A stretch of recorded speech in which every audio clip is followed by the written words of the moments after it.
What 80s movies hold up and are still worth watching 30 to 40 years later? Coming to America and Lean on Me. Taste the soup. This is beautiful. What is it, Velvet? Beat me to it. My sister, friend, and I say this all the time. First Blood. If you divorce this film from the needless and stupid sequels and watch it as a stand-alone film beholden to nothing that comes afterward, it's one of the greatest character studies ever put to film and a classic exploration of PTSD, patriotism and the way Vietnam veterans were treated in the years following the war. Great cast, great script, great setting, great direction. What a perfect example of a film that is often overlooked because of its association with several terrible sequels that do nothing but shit all over the source material, thus nearly rendering that very source almost irrelevant. First Blood should never had any sequels to it. With that, you have to at least enjoy the action movie genre was super strong in the 80s and they had a great character already created from First Blood. So sequels were done and I did enjoy them for what they were as pure action nonsense. At least they didn't go Robocop 3 with the Rambo character. Make airplane motion with hand. I like First Blood a lot. 80s movies. 30 to 40 years later. How to feel old just reading the title. I never felt old until they started playing Motley Crue on the oldies radio station. When did Motley Crue become classic rock? Is a lyric from the song 1985 by Bowling for Soup released in 2004, 16 years ago. WTF. I remember when they still had music on MTV. Get Off My Lawn. Nirvana for me on classic rock. Stand By Me. I think this has to be my favorite movie of all time.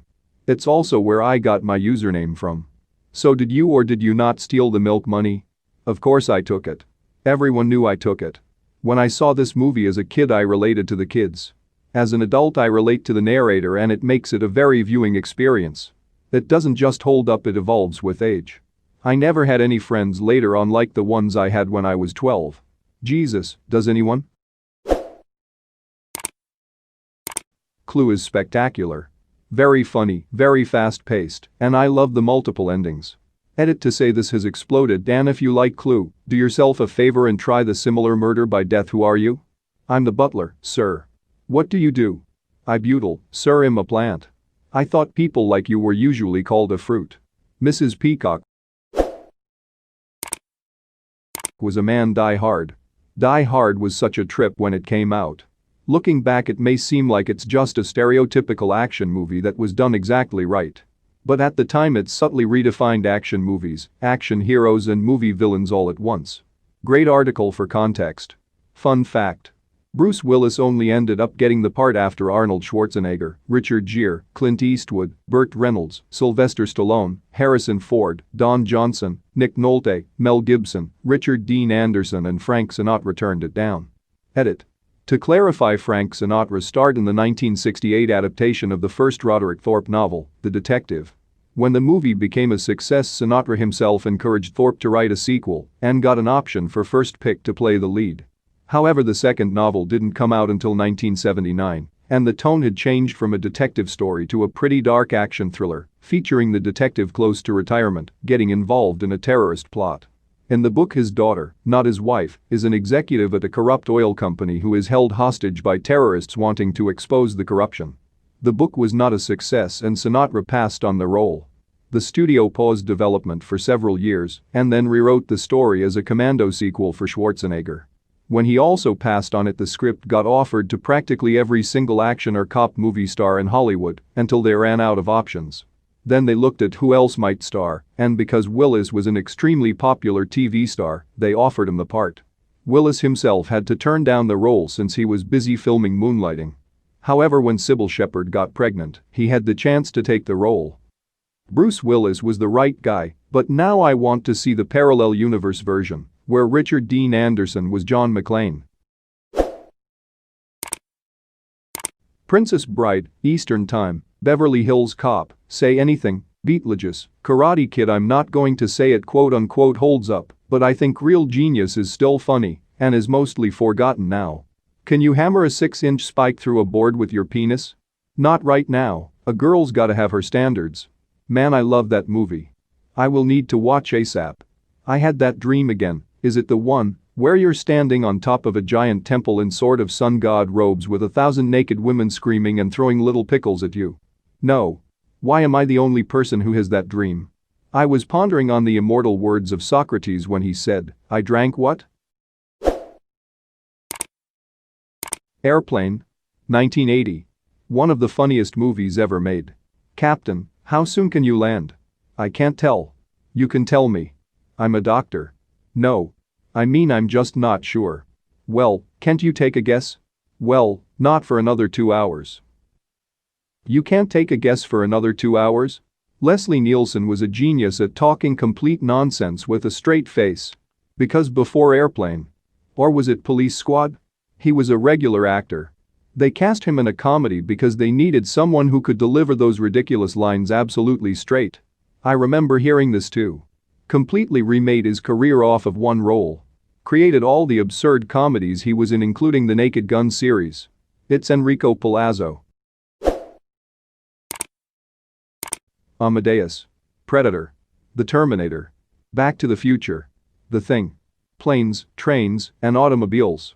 The Burbs. The Thing is my favorite horror movie of all time. It's so well done and they don't do effects like that today really. The score is amazing too.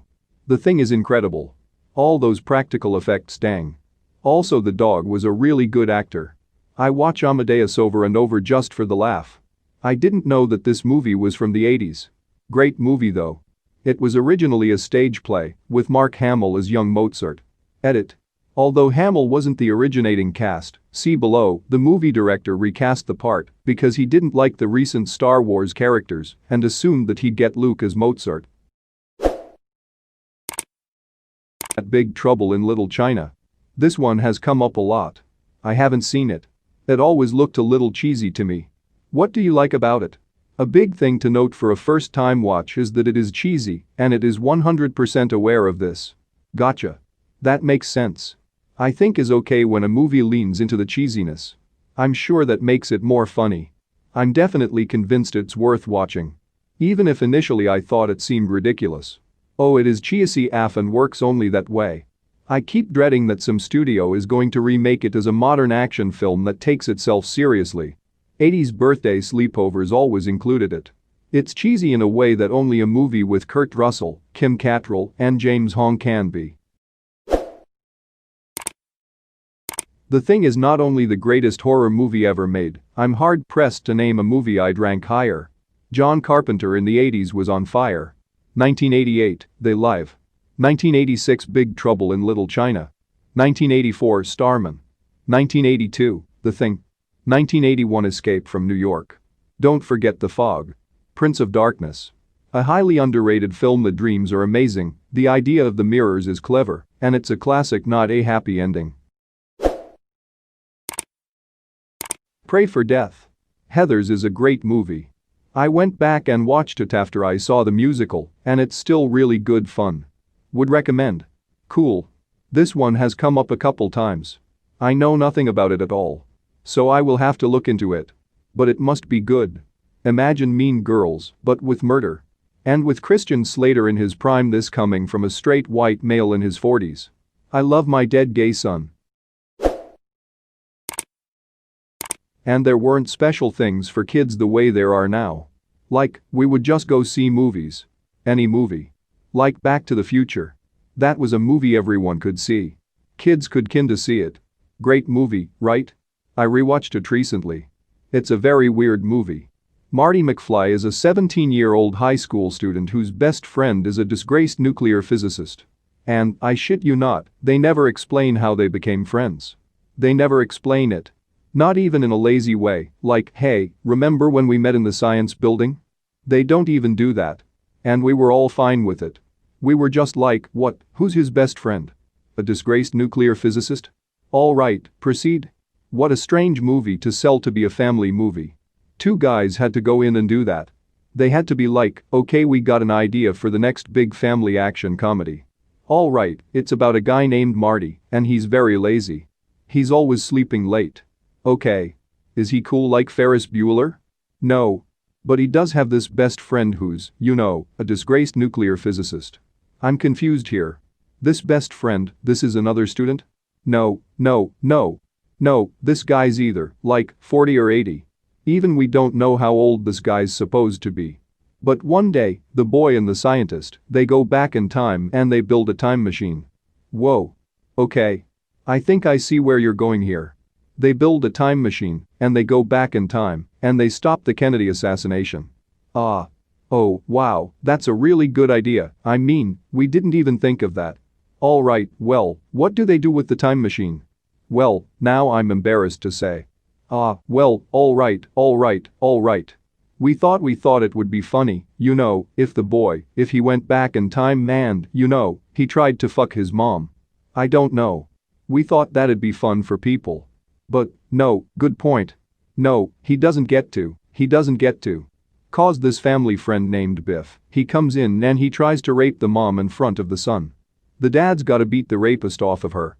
And also, we're gonna imply that a white man wrote Johnny Be Good. So, we're gonna take that away from him.